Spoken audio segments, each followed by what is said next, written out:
আল্লাহ দুগা নিছে আল্লাহ আর কারো মা বাবা খালি না করুক। যে দুই ভাই একদিন জীবিকার তাগিদে স্বপ্ন বুকে নিয়ে পাড়ি জমিয়েছিলেন সুদূর মরুভূমির দেশ সৌদি আরবে, তারা আর জীবিত ফিরে এলেন না। স্বপ্নগুলো বালুচাপা দিয়ে ফিরলেন কাঠের কফিনে চড়ে দুটি নিথর দেহ হয়ে। তাদের অপেক্ষায় থাকা বাবা মা, স্বজন আর গ্রামের মানুষের চোখে তখন শুধু অশ্রু আর দীর্ঘশ্বাস।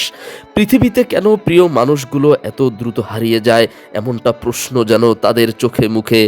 লক্ষ্মীপুরের চন্দ্রগঞ্জ উপজেলার কামারহাট এলাকার গনিপুর খলিফা বাড়িতে নেমে এসেছে শোকের ছায়া।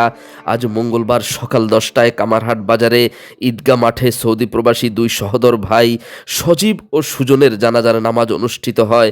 জানাজায় হাজারো মুসল্লির ঢল নামে, হাজার হাজার সর্বস্তরের মানুষ তাদের শেষ বিদায়ের অংশ নেন।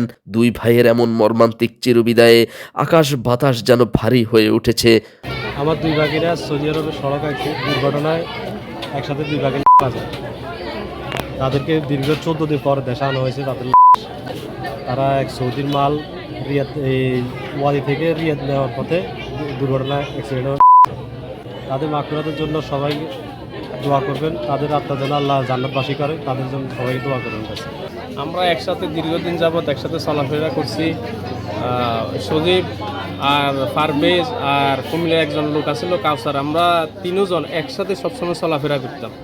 কোথাও আসা যাওয়া এবং কি সুবিধা অসুবিধা, এরপরে বিভিন্ন ধরনের খোঁজ খবর, ফ্যামিলিগত সকল কথা আমাদের সাথে একজনের শেয়ার করতাম। তা আমি আসছি 5 তারিখে দেশে আসছি ছুটিতে। তো এই শুনি তো আমার উপর লাগে আকাশ ভেঙে পড়ছে মাথার উপরে, এই অবস্থা আর কি। তো দোয়া করি আল্লাহ নিয়ে ওদেরকে জান্নাতবাসী করে, আর ওনার শোকাহত পরিবারকে শোক বলার মতো সে তৌফিক দান করুক। আসার আগে আমার মার্কেটে গেছে যাই, এই যে মার্কেটিং টার্গেটিং করছে সেলেলাই জুতা, এরপরে যায় গেঞ্জি স্যুট টুট, এগুলা আমি চয়েস করে দিছি। আমার বলে যে তুই যেটা চয়েস করে দিবি ওইটা আমার সেলেলাই নিব। বড় ছেলে সজীবের ফুটফুটে সন্তানটি হয়তো জানে না তার বাবা আর কোনোদিন ফিরে আসবে না। বড় ভাই সজীবের 5 বছরের প্রবাস জীবন আর ছোট ভাই সুজনের মাত্র 7 মাসের প্রবাস কাটিয়ে চিরতরে চলে এলেন। জলজান্ত দুই ছেলেকে হারানোর শোক কিভাবে সইবে তার পরিবার। বড় ভাই, মেজে ভাই, দুই ভাই সৌদি আরবের দুর্ঘটনা গেছে। ওরা খুব ভালো ছেলে ছিল।